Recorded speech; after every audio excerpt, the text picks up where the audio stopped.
ஓம் சாந்தி. பிரம்மபாபா எப்பொழுதும் ஏகாந்தத்தில் இருந்து ஞான சிந்தனையிலும் பரமாத்மாவின் அன்பிலும் மூழ்கியிருந்தார். எனவே அவரால் ஆன்மீக நிலையில் எப்பொழுதும் நிலைத்திருக்க முடிந்தது. இதனால் ஆன்மீகத்தின் மீது தொடர்ந்து கவர்ச்சி இருந்தது.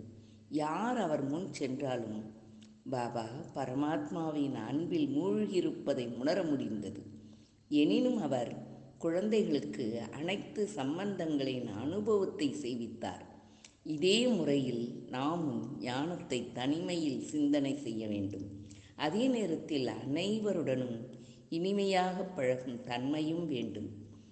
எவ்வாறு பலருடன் வெளிமுகத்தில் வருவது எளிதாக இருக்கிறதோ அதேபோல் தனிமையில் ஏகாந்த அனுபவம் செய்யவும் விருப்பம் வேண்டும். இதற்கு அந்தர்முகியாகும் பயிற்சி செய்தல் வேண்டும். இதற்காக நாம் லௌகீக குடும்பத்துடன் அல்லது அலௌகீக குடும்பத்தினருடன் இருந்தாலும் சேவையின் நோக்கத்தோடு ஏகாந்தத்தில் இருந்து ஒருவரின் நினைவில் ஆழத்தில் செல்ல வேண்டும்.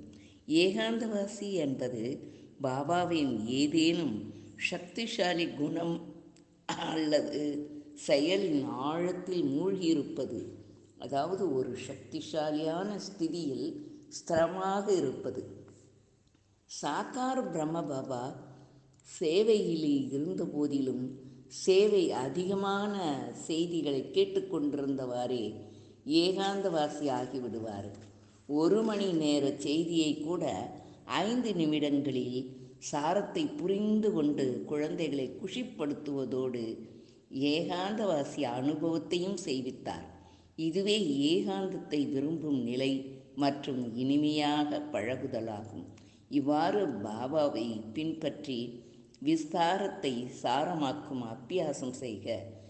எவ்வாறு நாம் அனைத்து மரியாதைகளையும் கடைபிடிப்பது அவசியம் என்று கருதுவது போல் சுய முன்னேற்றத்திற்காகவும் சேவையில் வெற்றியடையவும் சேவை மையத்தின் சூழ்நிலைக்காகவும் ஏகாந்தத்தில் இருப்பதற்கு ஆர்வம் காட்ட வேண்டும். அதற்காக மனமுவந்து நேரத்தை ஒதுக்க வேண்டும். மனம் புத்தியை ஒருநிலைப்படுத்த சக்திசாலியான நிலையில் ஏகாந்தத்தில் இருங்கள்.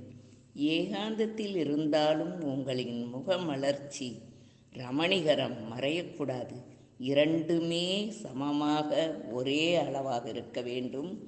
மற்றவருடன் இனிமையான இயல்புடன் இருப்பதெனில் மற்றவர்களின் தொடர்பில் வரும்போது அவர்களின் சம்ஸ்காரங்கள் மற்றும் சுபாவத்தை ஞானத்தின் ஆதாரத்தில் புரிந்து கொள்வதாகும்.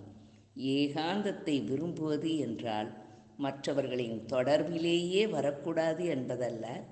ஒன்று ரமணிகரம் புயல் போல் வேகமாய் வெளிப்படுவதும், இன்னொன்று ஏகாந்தம் அமைதியாய் பதுங்கி கிடப்பதும் கூடாது. இரண்டும் சமமாய் இருத்தல் வேண்டும். அதாவது ஏகாந்தம் மற்றும் ரமணிகரம் இரண்டும் சமமாய் இருத்தல் வேண்டும். ஓம் சாந்தி.